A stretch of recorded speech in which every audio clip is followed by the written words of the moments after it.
Hello students, welcome to E academy. कैसे हो बच्चों आप सब लोग। कल हमने चैप्टर स्टार्ट किया ना, एक नया चैप्टर स्टार्ट किया मैंने।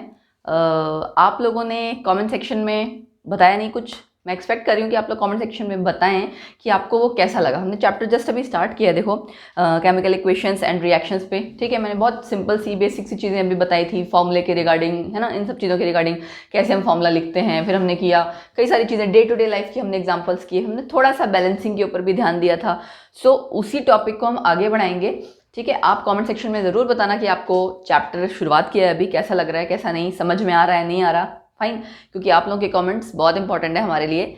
सो स्टार्ट करते हैं again, chemical reactions and equations. I hope जो हमने कल पढ़ा था आप लोग वो रिवाइज करके आए होंगे। हमने पढ़ा था ना, केमिकल रिएक्शन होती क्या चीज़ है, कैसे पता लगेगा कि केमिकल चेंज है, केमिकल रिएक्शन हुई है, फिजिकल चेंज नहीं है। राइट, इस तरह के हमने जो बेसिक्स था स्टार्टिंग का वो किया था। उसके बाद हम बैलेंसिंग पे बात कर रहे थे। ठीक है, मैं एक रिएक्शन लिखती हूँ, देखो उसको बैलेंस। पहली बात तो ये कि हमें बैलेंस करना क्यों ज़रूरी है, बैलेंसिंग किस पे बेस्ड है। अगर मैं ये कहूँ कि इक्वेशन जो हम लिख रहे हैं, केमिकल रिएक्शन या इक्वेशन पूरी, वो बैलेंस होना क्यों ज़रूरी है, किस पे बेस्ड है, प्रिंसिपल क्या है, तो हम क्या कहेंगे। हेडिंग डाल लेती हूँ मैं पहले, बैलेंसिंग ऑफ केमिकल इक्वेशन। ठीक है, एंड प्रिंसिपल या कॉन्सेप्ट क्या आएगा जिस पे कि ये बेस्ड है। आपने वो चीज़ ऑलरेडी पढ़ी हुई है, मैं चौक चेंज कर लेती हूँ। ओके, सो आपने एक प्रिंसिपल पढ़ा होगा या लॉ पढ़ा होगा, law of conservation of mass. Right,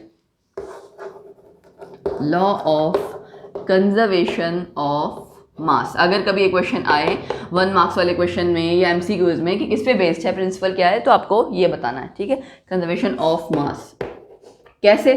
भाई देखो, हम रिएक्शन जो लिखते हैं, है ना, एटम्स, आपके नंबर ऑफ एटम्स हर तरह के लेफ्ट हैंड साइड और राइट हैंड साइड हम चेक करते हैं ना कि इक्वल है। उसका क्या मतलब है कि कोई नया एटम ना आ जा रहा है, या जितने एटम्स प्रेजेंट हैं उसका नंबर ना चेंज हो जाए। नंबर चेंज हो रहा है मतलब उसका ऑब्वियसली मास चेंज हो रहा है ना। तो हम ये कहते हैं कि मास कैन नाइदर बी, जो भी रिएक्शन है, matter can neither be created nor be destroyed.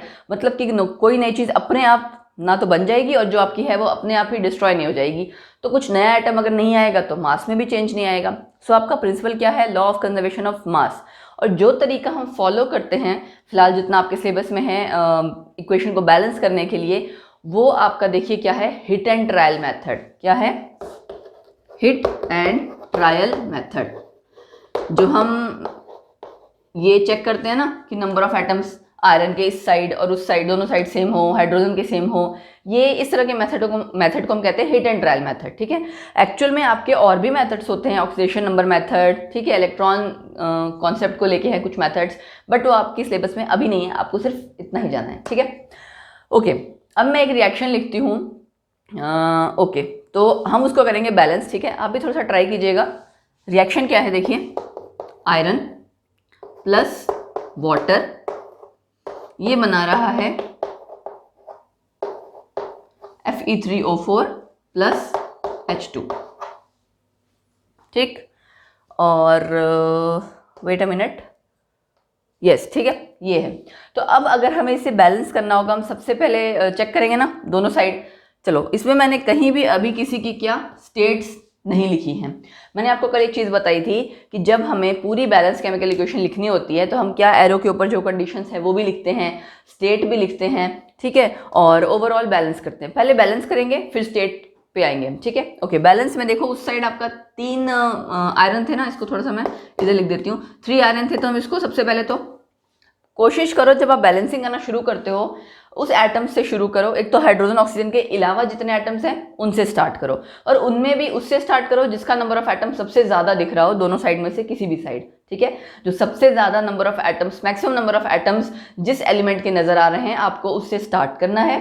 दूसरी चीज, ऑक्सीजन हाइड्रोजन के अलावा होना चाहिए। पहले हम उसे बैलेंस कर लेते हैं, उसके बाद लास्ट में ऑक्सीजन और हाइड्रोजन करते हैं। ठीक है, चलो हमने आयरन तो कर दिया, अब इसमें इसके अलावा और कुछ बचा ही नहीं है। क्या बचा है, खाली ऑक्सीजन और हाइड्रोजन। तो इसको तो हम करेंगे नहीं अब, क्योंकि आयरन फिर से चेंज हो जाएगा। फिर हम क्या करते हैं, पहले ऑक्सीजन कर लेते हैं। ऑक्सीजन यहाँ कितना है, 4।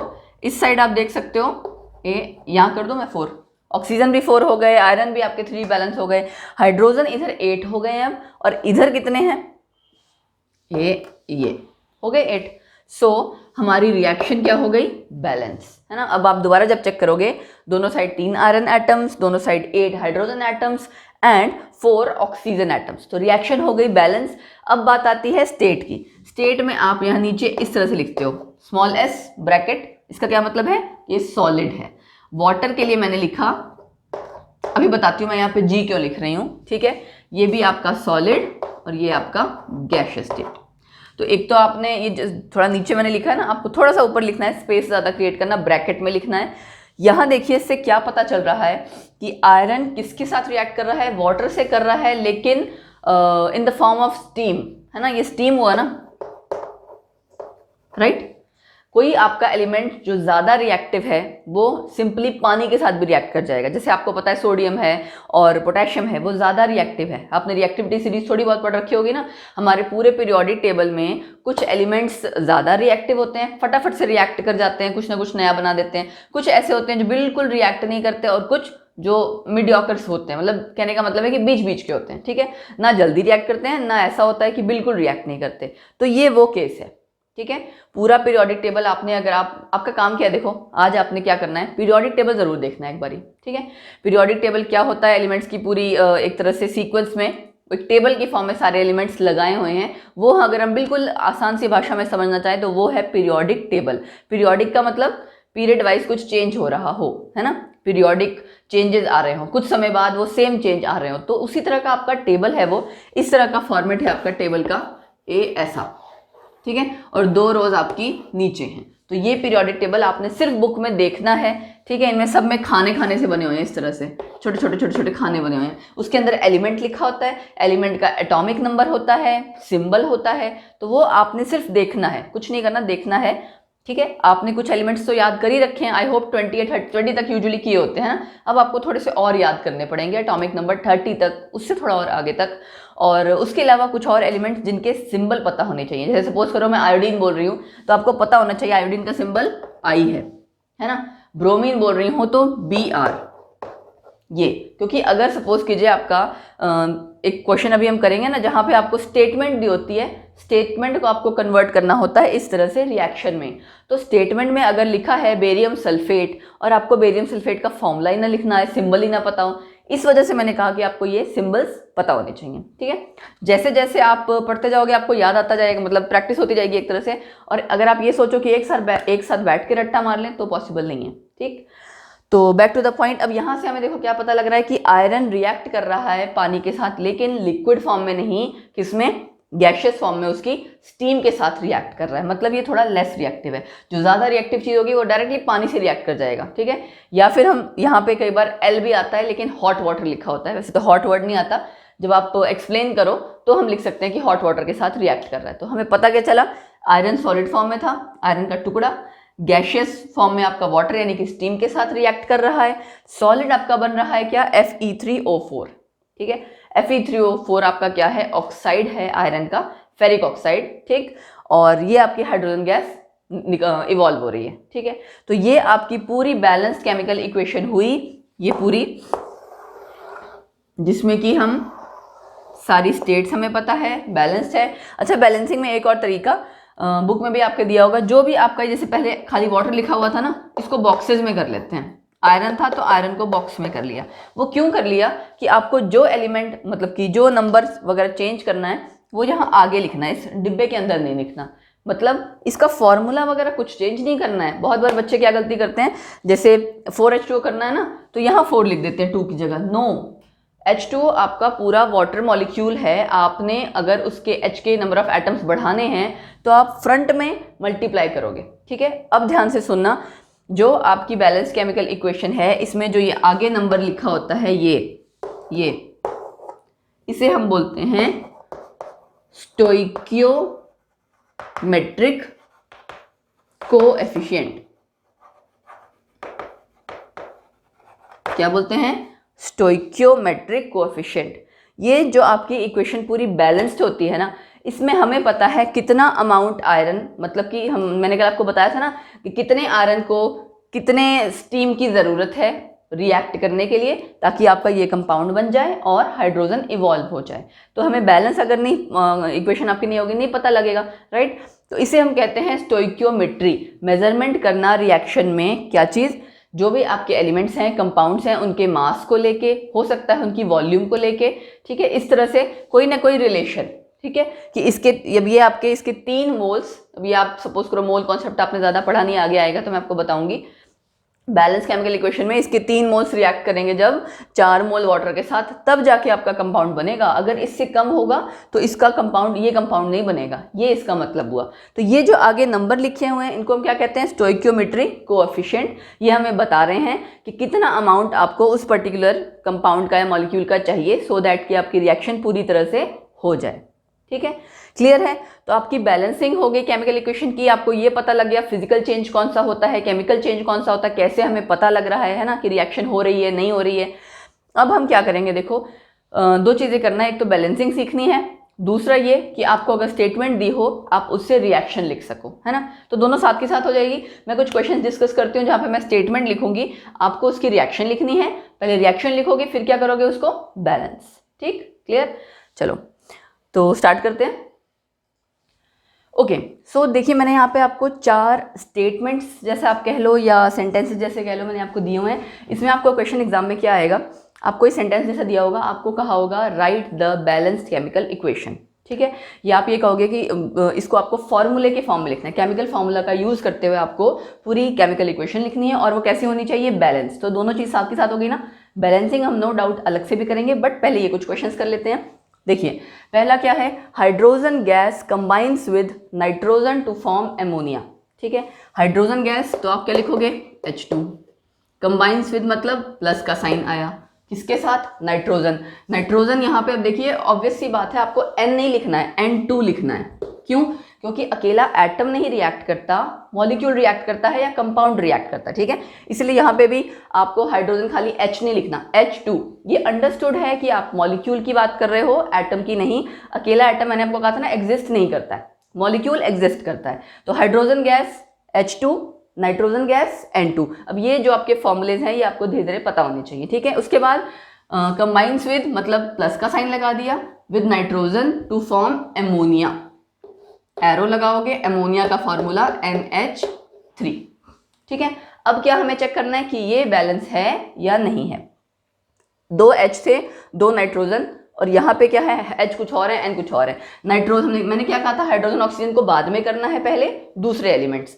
तो 2 नाइट्रोजन के लिए मैंने यहाँ पे 2 लगा दिया, ठीक है। अब आप ये देखो, मैंने कहा था ना कि इसको हम क्या करते हैं, बॉक्स मान लेते हैं और इसके बाहर ही लिखते हैं जो लिखते हैं, यही कहा था ना मैंने। तो वही है कि आपको अंदर कहीं कुछ नहीं करना है। बहुत बार बच्चे इस तरह से लिख देते हैं N2H3, नो, ये गलत है, ठीक है। आपको वो फॉर्मूला वैसे ही रहने देना है, अमोनिया का फॉर्मूला NH3 ही रहेगा, चेंज नहीं होगा। आपको अगर नंबर ऑफ एटम्स चेंज करने हैं तो आप आगे नंबर लगाओगे, ठीक। तो आपने क्या किया, 2 पुट कर दिया यहाँ पे नाइट्रोजन को बराबर करने के लिए। अब देखो यहाँ पे हाइड्रोजन कितने हो गए हैं, 3 2 जा 6। ये कभी भी जो नीचे नंबर आपका दिया होता है आगे वाला स्टोइकियोमेट्रिक कोएफिशिएंट, उसको आप मल्टीप्लाई कर देते हो एटम्स पता लगाने के लिए। अगर ऐसे ना पता लगे तो सपोज करो एमोनिया एक बार लिखा, कितने 3 टाइम 2 बार है ना, दूसरी बार लिखा, दोनों को प्लस करो जरा, 1 2 3 4 5 6 एटम्स आए हाइड्रोजन के, ठीक है। तो उसके हिसाब से यहाँ तो हमारे पास 2 ही एटम्स है, हमें कितने चाहिए, 6 एटम। तो हम क्या करेंगे, 3 से मल्टीप्लाई। ये आपकी स्टोइकियोमेट्रिक कोएफिशिएंट के फॉर्म में क्या हो गई इक्वेशन, बैलेंस। मतलब हमें पता लग गया कितना कितना नंबर आपके उस कंपाउंड के आगे आएगा, ठीक है। अब क्या बात आती है कि आपको यहाँ नीचे स्टेट्स भी लिखनी पड़ेगी, ठीक है। ये तीनों ही आपकी यहाँ पे गैसियस स्टेट है, तो आप ब्रैकेट में G और यहाँ पे भी G लिख दोगे। अब आपकी ये पूरी क्या हो गई, बैलेंस्ड केमिकल इक्वेशन। तो आपको एग्जाम में इसी तरह से लिखना है, पहले स्टेटमेंट से मॉलिक्यूल्स लिखो, फिर उसको बैलेंस करो, कहाँ प्लस आएगा, कहाँ आपके प्रोडक्ट्स बन रहे हैं, एरो कहाँ लगाना है, वो सब सीखो। उसके बाद बैलेंस करोगे, बैलेंस के बाद नीचे स्टेट्स मेंशन करोगे, ठीक। ओके, अगला है बेरियम क्लोराइड। अब भाई बेरियम क्लोराइड का फॉर्मूला पता होना चाहिए, ठीक है। बेरियम का सिंबल पता होना चाहिए। बेरियम का सिंबल क्या है, रिएक्शन में बाद में लिखूंगी, पहले नाम लिखवाना सिखाती हूँ। बेरियम का सिंबल है Ba, ठीक। अब अगर आपने पीरियोडिक टेबल देखा होगा तो आपको पता लगेगा, ये जो आपका सेकंड वाला कॉलम्स होते हैं ना इस तरह से, ठीक है, जो आपके क्या कहते हैं वर्टिकल है वो क्या है, कॉलम्स जो खड़े खड़े हैं, और जो इस तरह से हैं उनको हम कहते हैं हॉरिजॉन्टल रोज। तो कॉलम्स को ग्रुप्स कहा जाता है, रोज को पीरियड्स कहा जाता है पीरियोडिक टेबल में। तो आपको पीरियोडिक टेबल में थोड़ा सा ध्यान रखना पड़ेगा कि किसकी क्या वैलेंसी है, ठीक है। जो मैग्नीशियम वाली लाइन है ना, मैग्नीशियम के आप नीचे आते जाओगे उसमें आपका आता है बेरियम। मैग्नीशियम का +2 होता है, तो इसका भी क्या होगा +2, यानी कि इसकी 2 वैलेंसी होगी। चलो भाई ठीक है। क्लोराइड का क्या होता है, 1 ही होता है। अब क्या करते हैं हम, क्रॉस मल्टीप्लाई। सो फॉर्मूला क्या आ गया, BaCl2। एक फॉर्मूला हमें पता लग गया बेरियम क्लोराइड का। चलो जी ठीक है, इसका क्लियर हो गया, बेरियम क्लोराइड BaCl2। अगर पहले तो फॉर्मूलाज रफ में लिख लो, क्योंकि इसी में गड़बड़ी कर देते हैं बच्चे। फॉर्मूले अगर आपको क्लियर पता होंगे तो बैलेंस केमिकल इक्वेशन आप ढंग से लिख पाओगे। अगली क्या है, एल्यूमिनियम सल्फेट। एल्यूमिनियम, इसकी वैलेंसी 3, ठीक है। बोरोन, एल्यूमिनियम, वो वाला आपकी जो फैमिली है या आप कह सकते हो ग्रुप है, कॉलम है, उसमें आता है। तो इसकी वैलेंसी है 3। सल्फेट का फॉर्मूला क्या होता है, SO4, और इसके ऊपर होता है पूरे ब्रैकेट, मतलब SO4 इस तरह से लिखते हैं, SO4 2 नेगेटिव, ठीक है। तो आप क्या करोगे यहाँ पे, इसकी वैलेंसी एक तरह से 2 हो गई। तो फॉर्मूला क्या बनेगा, मल्टीप्लाई करने के बाद Al2SO4 थ्राइस, ठीक है। Al2SO4 थ्राइस आपका फॉर्मूला बन गया एल्यूमिनियम सल्फेट का। अगला फॉर्मूला क्या है, एल्यूमिनियम क्लोराइड। एल्यूमिनियम की वैलेंसी 3, क्लोराइड की 1। क्रॉस मल्टीप्लाई करेंगे तो AlCl3, यही था ना, एल्यूमिनियम की 3, क्लोराइड की 1, तो क्रॉस मल्टीप्लाई किया AlCl3। और बेरियम सल्फेट, बेरियम की +2 थी, मतलब 2 वैलेंसी, सल्फेट की 2 नेगेटिव, दोनों की सेम हो गई ना, तो कैंसिल आउट, BaSO4। अब हमें चारों के फॉर्मूले पता लग गए। अब क्या करेंगे, हम पूरी रिएक्शन लिखेंगे। उसके लिए मैं पहले ये जो आपका सब मैंने फॉर्मूलाज लिखे हुए हैं ये मैं रब कर देती हूँ, है ना, ताकि स्पेस हो जाएगी। फॉर्मूला लिखने की प्रैक्टिस साथ के साथ हम करते जाएंगे, बाकी बीच बीच में होगा मैं आपको कुछ कंपाउंड्स इसी तरह से प्रैक्टिस कराती रहूँगी कि आपको फॉर्मूला लिखना आ जाए, क्योंकि अगर फॉर्मूला लिखना आएगा तो बच्चा पूरी रिएक्शन ईजिली लिख सकता है, राइट। चलो अब लिखते हैं पूरी रिएक्शन। बेरियम क्लोराइड BaCl2, ठीक है, reacts with aluminium sulphate Al2SO4 thrice, arrow आ गया, टू गिव, मतलब एरो आ गया, उसके बाद प्रोडक्ट्स बनेंगे एल्यूमिनियम क्लोराइड AlCl3 प्लस क्या बन रहा है साथ में, and precipitate of barium sulphate. अब जैसे ये लाइन है ना प्रेसिपिटेट ऑफ, तो प्रेसिपिटेट्स आपके नीचे जो भी बीकर है या आप टेस्ट ट्यूब में टेस्ट कर रहे हो उसमें नीचे बैठ जाते हैं, तो वो एक तरह से सॉलिड फॉर्म मानी जाएगी, ठीक है। बेरियम सल्फेट BaSO4, ठीक है। अब क्या करेंगे हम, next step balancing. Okay, barium यहाँ भी 1 है, इधर भी 1 है, चलो जी ठीक है। क्लोराइड आपका यहाँ 2 है, यहाँ पे 3 है, तो अब हमें क्या करना पड़ेगा, चेंज करना पड़ेगा, है ना। यहाँ देख सकते हो आप, एल्यूमिनियम भी 2 है, वह एल्यूमिनियम 1 है। तो पहले या तो क्या करते हैं हम, इसी को चेंज कर लेते हैं, क्लोरीन को ही चेंज कर लेते हैं। यहाँ सपोज करो 2 है, वहाँ 3 है, तो क्या करना पड़ेगा, ऑब्वियसली ऐसे मल्टीप्लाई करना पड़ेगा कि इसको 3 से करो, उसके 2 से करो, तब जाके बराबर हो जाएगा।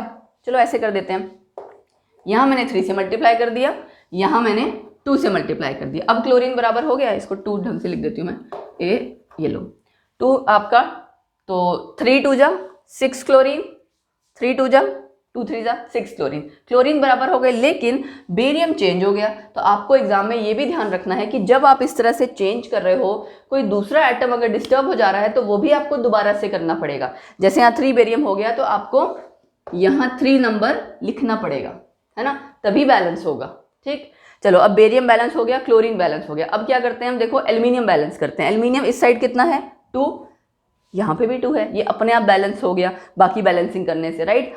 सल्फेट इस साइड खाली यही है, कितने सल्फेट्स हैं, सल्फेट एनायन 3, और वहाँ पे भी 3 है, ठीक है।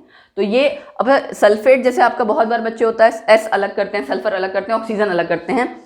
जो आपके कुछ एनायंस इस तरह से बड़े वाले हैं ना, जैसे सपोज करो कार्बोनेट एनायंस हैं, सल्फेट एनायन हैं, ठीक है, इनको आप ओवरऑल पूरा ही ले लेते हो। ये इसके ऊपर पूरे पे नेगेटिव चार्ज होता है, इस पे पूरे पे SO4 पे पूरे पे 2 नेगेटिव चार्ज है, CO3 पे पूरे पे 2 नेगेटिव चार्ज है। तो आप इसको पूरा एक मॉलिक्यूल जैसा टाइप कंसीडर कर सकते हो। इसको हम कहते हैं एनायन, जिसके ऊपर नेगेटिव चार्ज वो क्या है, एनायन, जिसके ऊपर पॉजिटिव चार्ज वो कैटायन। ये आएगा अभी बीच में आगे, तो जस्ट बीच में आता जा रहा है, तो मैं आपको बताती जा रही हूँ, ठीक है। हो गई हमारी बैलेंसिंग। अब क्या करते हैं भाई, अब हमें करना है नीचे स्टेट्स लिखनी है। बेरियम क्लोराइड सब सॉलिड ही है, ये टेंशन की कोई बात ही नहीं है, ठीक है।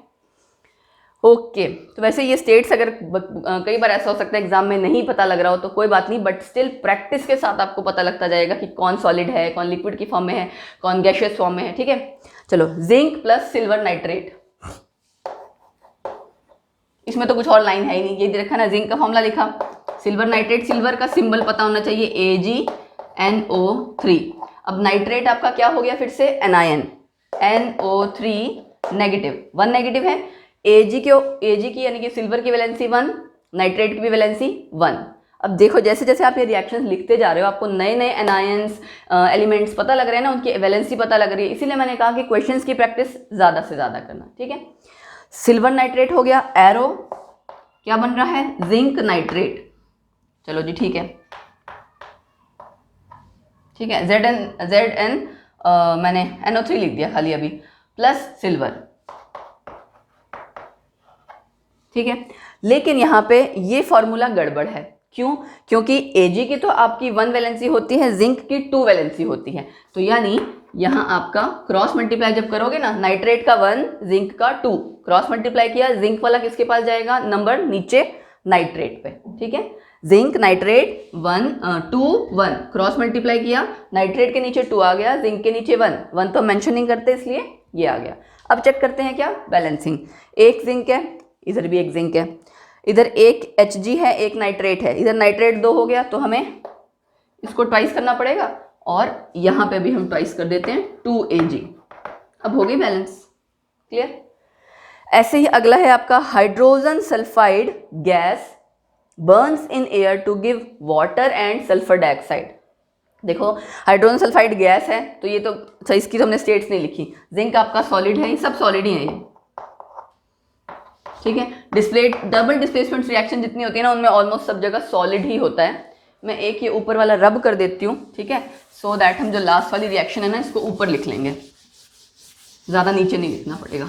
क्या था आपका, हाइड्रोजन सल्फाइड गैस। अब हाइड्रोजन सल्फाइड का फॉर्मूला कैसे लिखोगे, हाइड्रोजन सल्फाइड जैसे ऑक्साइड होता है, O के ऊपर 2 नेगेटिव होता है, ऑक्साइड ये होता है O2 नेगेटिव, तो सल्फाइड भी S2 नेगेटिव, तो यानी वैलेंसी इसकी 2 हुई ना, इसका मतलब ये हाइड्रोजन की 1 क्रॉस मल्टीप्लाई करने पे क्या आ गया, H2S, ठीक। और कुछ था ऐसा, एयर का आपको पता है, सल्फर डाइऑक्साइड का भी पता लग जाएगा, वाटर भी पता है। अब लिखते हैं reaction, hydrogen sulphide gas H2S, gas साथ में लिखी दो जब वो बोल ही रहा है तो, प्लस किसके साथ रिएक्ट कर रहा है, बर्न्स इन एयर। कभी भी अगर ये बोला जाए बर्न्स इन एयर तो इसका मतलब है ऑब्वियसली है कि आपको प्लस O2 करना है। बर्निंग, आपको याद है एक एग्जांपल आपने किया होता, कैंडल जल रही होती है, ठीक है, वो जल रही है जब तक कि उसके ऊपर कुछ ढका नहीं है, जैसे ही हम एक ग्लास जार उस पर रख देते हैं, ढक देते हैं, तो क्या कैंडल बुझ जाती है। क्यों बुझ जाती है कुछ टाइम बाद, क्योंकि ऑक्सीजन नहीं होती है आसपास, है ना। आपने बंद कर दिया तो वहाँ ऑक्सीजन तो रही ही नहीं कहीं, ठीक है, सिर्फ कार्बन डाइऑक्साइड इकट्ठी हो गई है या दूसरी गैसेज इकट्ठी हो गई हैं। तो बर्निंग कभी भी किसकी हेल्प से होगी, ऑक्सीजन की हेल्प से, इसलिए बर्न्स इन एयर तो प्लस O2, एरो लगाया आपने, एरो लगा के क्या किया, to give water and sulphur dioxide, water का फॉर्मूला लिख दिया, प्लस सल्फर डाइऑक्साइड, डाइऑक्साइड मतलब 2 ऑक्साइड्स, ठीक, ये कर दिया आपने। अब क्या करना है हमें, बैलेंसिंग और स्टेट्स लिखनी है। चलो स्टेट्स तो लिख लो, ऑक्सीजन यहाँ गैस की बात होगी, यहाँ वाटर बोल ही रहा है, इसका मतलब ये लिक्विड है और एक गैसियस स्टेट। बैलेंसिंग भी कर लेते हैं, हाइड्रोजन ऑक्सीजन नहीं करना, पहले क्या करना है, सल्फर, एक सल्फर, डन। ऑक्सीजन करें अब, ऑक्सीजन यहाँ पे है 2 और यहाँ है 1 2 3 है भाई। 3 को करने के लिए क्या करोगे, अभी पता नहीं लग पा रहा ना, पहले हाइड्रोजन कर लेते हैं।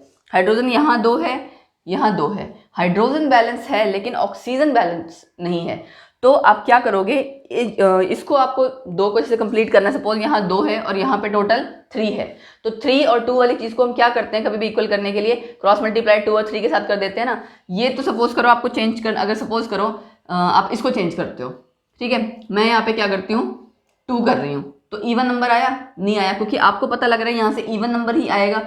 कुछ भी नंबर यहाँ आप अगर करोगे 2 से मल्टीप्लाई करोगे तो इवन नंबर आना चाहिए, है ना।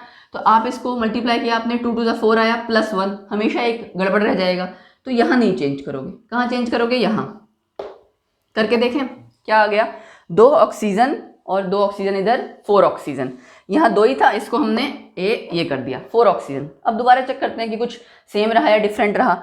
सल्फर अभी भी 1 है, ऑक्सीजन 4 हो गए, लेकिन हाइड्रोजन यहाँ कितना हो गया 4, यहाँ खाली 2 ही है। तो अब क्या करेंगे, अब इसको चेंज करेंगे। ऐसे कई बार ही करना पड़ता है कि किसी किसी इक्वेशन में बार बार चेंज करना पड़ता है। तो अब फिर से चेक करो भाई, क्योंकि चेंज आ गया, यहाँ पे 2 सल्फर आ गया है, तो आपको फिर से यहाँ 2 सल्फर भी चेंज करना पड़ेगा। चलो अब सब गड़बड़ हो गया, एक बारी स्टार्टिंग से चेक करते हैं। 2 सल्फर, 2 सल्फर, ठीक है। ऑक्सीजन कितने हैं, ऑक्सीजन यहाँ है खाली 4 और इस साइड है 2 और 2 to the 4, 6 ऑक्सीजन हो गया है, ठीक है, ये याद रखो। लेकिन यहाँ तो हमारे पास खाली 4 है, तो हम क्या करेंगे, इसको 3 से कर देते हैं। 3 से कर देंगे तो 3 to the 6, 6 ऑक्सीजन एटम्स आ गया। यहाँ 2 ये और 2 to the 4, 4 + 2, 6 ऑक्सीजन एटम्स उधर भी आ गए। चलो ये चीज़ क्लियर हो गई।